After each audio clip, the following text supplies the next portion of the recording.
راہبری کرنے کو یوں تو آئے قائد کم نہیں، راہبری کرنے کو یوں تو آئے قائد کم نہیں، ایک بھی شخص ان میں مثل قائد اعظم نہیں۔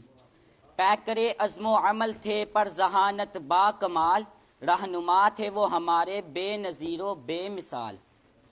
اہل دانش قافلہ سالار ان سا کون ہے، انتخاب سرور دین سا مسیحا کون ہے۔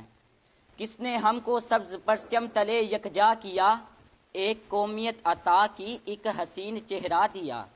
کس نے تھی اقبال کے ایک خواب کو تعبیر دی، کس نے ہمیں رہنے کو جنت نشاں جاگیر دی۔ آج ہم آزاد ہیں ان کا یہ احسان ہے، ان کی محنت کا ثمر یہ ارض پاکستان ہے۔ بھول کر ایمان و اتحاد اور تنظیم کو، دی صدا ترجیح ہم نے باہمی تقسیم کو۔ حکمراں آئے گے قومی خزانے لوٹ کر، منتظر ہے قوم ہو قائد سا کوئی چارہ گر۔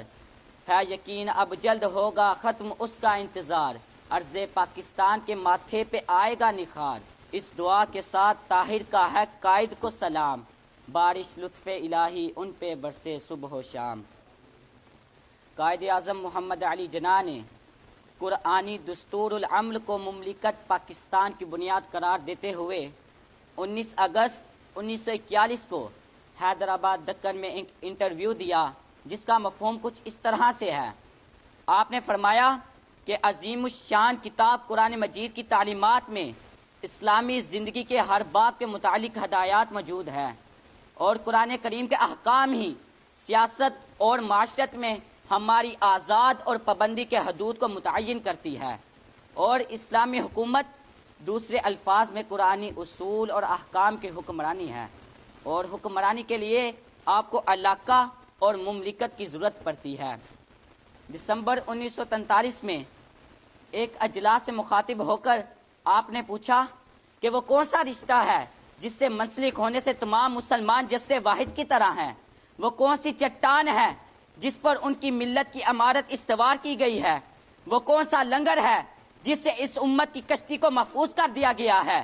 خود ہی جواب دیتے ہوئے فرمایا وہ بندھن، وہ رشتہ، وہ چٹان، وہ لنگر خدا کی کتاب عظیم قرآن مجید ہے، اور فرمایا کہ ہم جوں جوں آگے بڑھتے جائیں گے ہم میں زیادہ سے زیادہ وحدت پیدا ہوتی جائے گی۔ ایک خدا، ایک رسول اور ایک قوم ملت اسلامیہ کو 1945 میں پیغام عید میں فرمایا مذہبی رسوم ہو یا روزمرہ کے معمولات، روح کی نجات کا سوال ہو یا بدن کی صفائی کا، اجتماعی حقوق کا سوال ہو یا انفرادی واجبات کا، عام اخلاقیات ہو یا جرائم، دنیاوی سزا کا سوال ہو یا آخرت کے مواخذہ کا، ان سب کے لیے اس میں قوانین موجود ہیں۔ اور اس لیے نبی اکرم صلی اللہ علیہ وسلم نے ارشاد فرمایا تھا کہ ہر مسلمان قرآن کا نسخہ اپنے پاس رکھے اور اس طرح مذہبی پیشوا آپ بن جائیں۔ 13 نومبر 1943 کو مسلمانوں کے باہمی اختلافات کے بارے میں کہا تو آپ نے فرمایا کہ ہمارے پاس قرآن مجید ایک ایسی مشعل ہدایت موجود ہے، تو ہم کیوں نہیں اس کی روشنی میں ان اختلافات کا سامنا نہیں کر سکتے۔ ہماری تہذیب، ہمارے اساس و تصورات وہ اصل طاقت ہے جو ہمیں آزادی حاصل کرنے کے لیے متحرک کرتے ہیں۔